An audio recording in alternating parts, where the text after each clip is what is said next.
We continue now at the top of Daf Samach Beizam and Beizam Meseches Avodah Zarah. This is Avodah Zarah Daf 62b.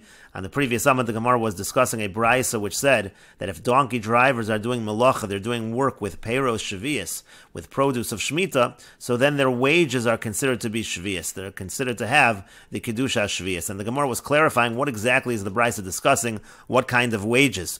And the Gemara suggested on the previous Amud that the wages actually are the produce of shvius. That's what's being given to the chamor, and that's what's being given to the donkey drivers. But the Gemara asked, how could that be? You're not allowed to use peiros shvius for business. It says la'achla, it has to be to eat it, v'lo l'schora, not for business.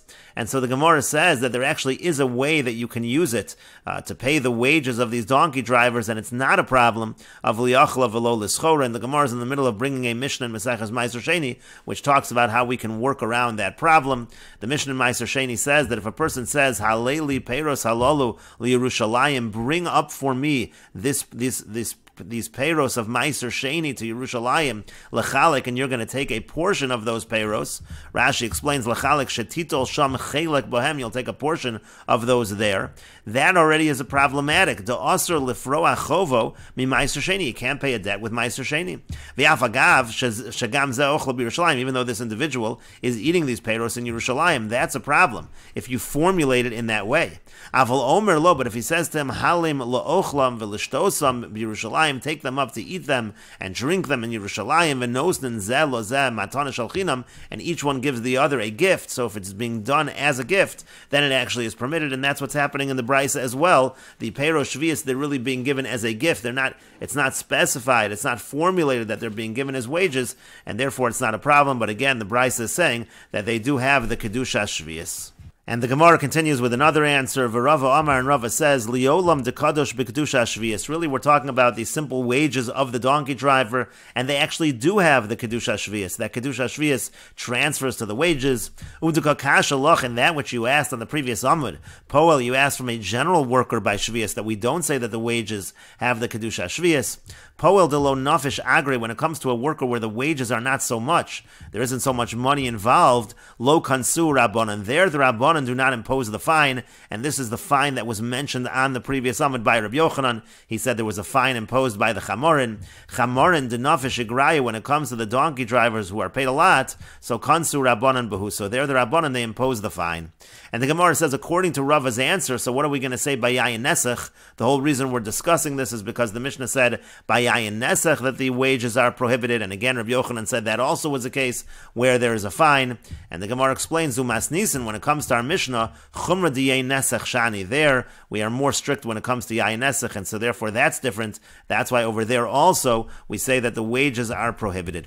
Rashi explains Zumas Nisan diyayin nesach the konis nami poel lo nafish agre, when it comes to our Mishnah by yayin nesach, where also we said again that there's a fine imposed on the worker even though it's not so much wages. So chumra diyayin nesach shani, when it comes to the stringency by yayin nesach, that's different. There we are more strict. And the Gemara continues at the two dots. They had the following question: Sucharu l'stam yenon ma? What if somebody was hired to work with stam yenon, that is the wine of Ovdei Kochavim, but it wasn't used as a libation for Avodah Zarah? Mi amrinon, do we say kevan di isura chomer kedeyayin nesach? Since stam yenon is prohibited, the prohibition is as strict as yayin nesach. So scharo nami aser, so the wages are also forbidden. O dilmar, maybe we say hoel v'tumaso kil, since the tumah of stam yenon is more lenient, af scharo nami kil, so to the wages are also treated more leniently. Rashi explains the surei chomer, we say that the stringency of stam yenam is the same as the stringency when it comes to yayin nesach. The asur b'hana means to say that it's forbidden to get benefit from it, ki yayin nesach mamish, just like real yayin nesach. Or maybe we say the tumas and kil, it has a more lenient tumah, kidamrin and bein mamidin, like we said earlier in ein mamidin. Shalosh yeno, saying that there are three levels in terms of wine. Yayin nesach asur b'hana, yayin nesach is forbidden b'hana. Umitame tumah chamura, and it has the strict kind of tumah b'kazayis, at the measure of a kazayis. And stam yenon asur b'hana, when it comes to stam yenon, that is asur to get benefit. Umitame tumas mashkin b'revius, and it has the lighter tumah of what's called tumas mashkin, the tumah of liquids, and it is tameh at a revius, at a quarter of a lug. And so in any case, again, that's the question: the wages of stam yenam, are they permitted or are they forbidden? And the Gemara says, Tashma, come in here the following proof. There was a person who hired a ship for Stam Yenon, and Yahavu Le Chite Be'agran, they gave the worker wheat as his payment. Also, Lakami Rav Chisda came before Rav Chisda, wanted to know if the payment, if the wages were forbidden. Amar Le said to him, Zil Kalinu Vikavrinu, you have to burn them and bury them, meaning to say it is forbidden, the wages are forbidden Bahana. But the Gemara says, V'lei Malei, but why didn't he say to him, Bajrinu, that you should just scatter them? Why do you have to burn them and bury them? And the Gemara says to that, Asu Behuli De Takala, that already would lead to a stumbling block. So the Gemara asks, V'likalinu v'livadrinu, so why not burn it and scatter it? The Gemara says to that, Dilma misavli b'hu, maybe it would be used as fertilizer. The Gemara says, V'likbarinu be'inayu, why not just bury it be'ain, meaning bury it without having to burn it or anything, bury it as is. Milo tanan, didn't we learn, and this should be changed to Milo tanya, didn't we learn in a brisa, Echad evan sheniskal ba, this is talking about the various items which are used for people who are killed in Bezdin, so the stone that a person is stoned with, V'echad eitz shenisla olav, or let's say the eitz which the person has hung upon, the pole of wood which the person is hung upon, V'echad sayif sheneragbo, or let's say we're talking about the sword which he was killed with if he was beheaded, V'echad sudar shenechnakbo, or let's say we're talking about the scarf which he was strangled with, Kulam nikborim imo, they're all buried with the person, and so over there's no need to burn them first and then bury, you just bury them as is. And the Gemara says, no, Hasam over there, the Kakavri bebeidina, there the burial is taking place in the cemetery of the court.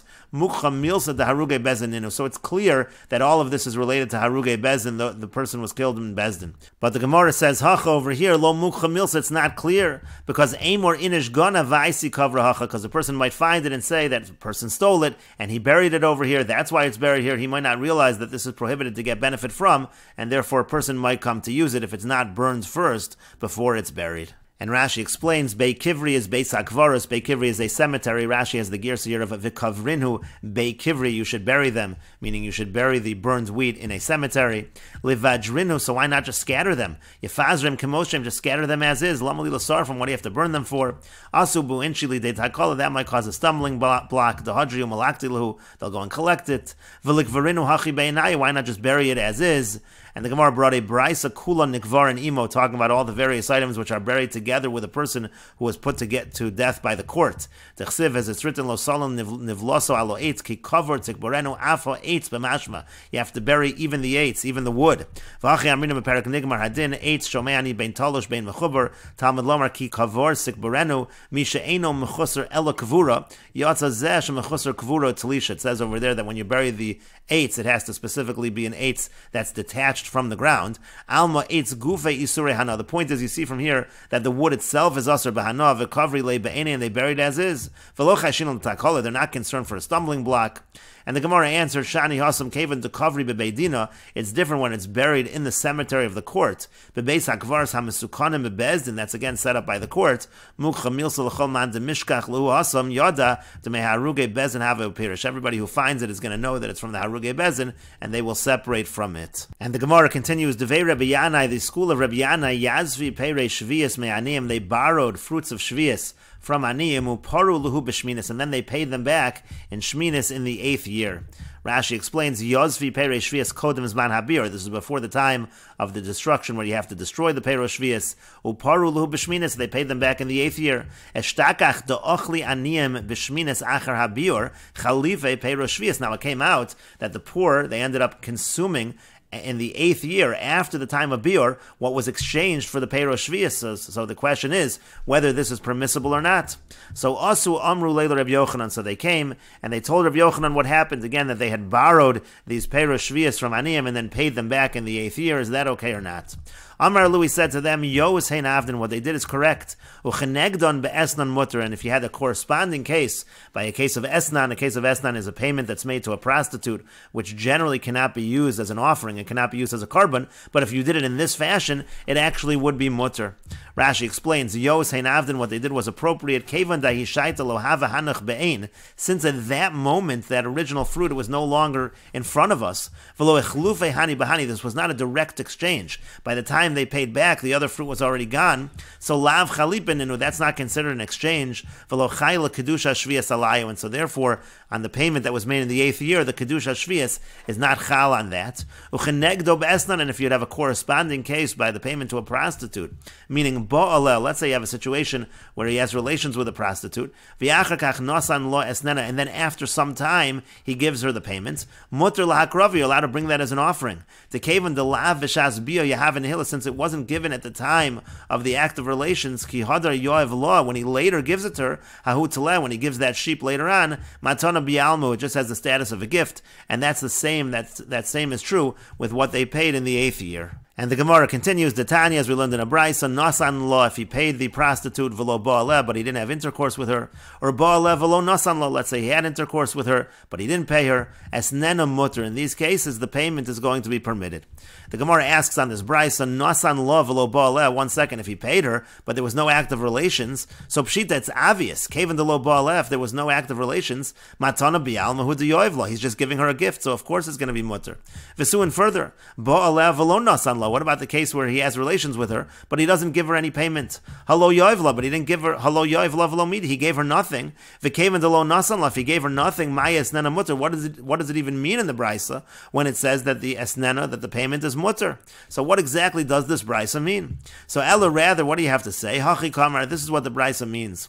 Nasan lo. If he gives it to her, va'achar kach ba'aleh, and then he has relations with her, meaning after some time. There's a delay. O ba'aleh, or let's say he has relations with her, v'achar kach nasan lo, and then afterwards, again, there's some delay in time, he then gives her the payment, so then esnena mutter, so then we're going to say that the payment is going to be mutter.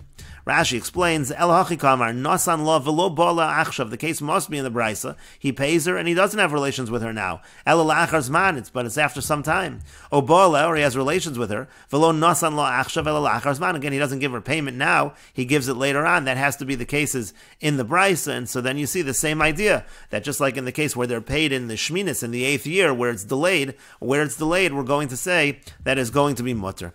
The Gemara continues and asks on this case of Esnan, Nasan lo v'achar kach ba'aleh, in the case where he pays her and then later on, after some time, he has relations with her, l'chi ba'aleh, but at the time that he has relations with her, the Gemara is going to ask, why doesn't it happen that the prohibition is chal retroactively? And we will continue with this discussion in the next video on Daf Samech Gimel Amud Aleph.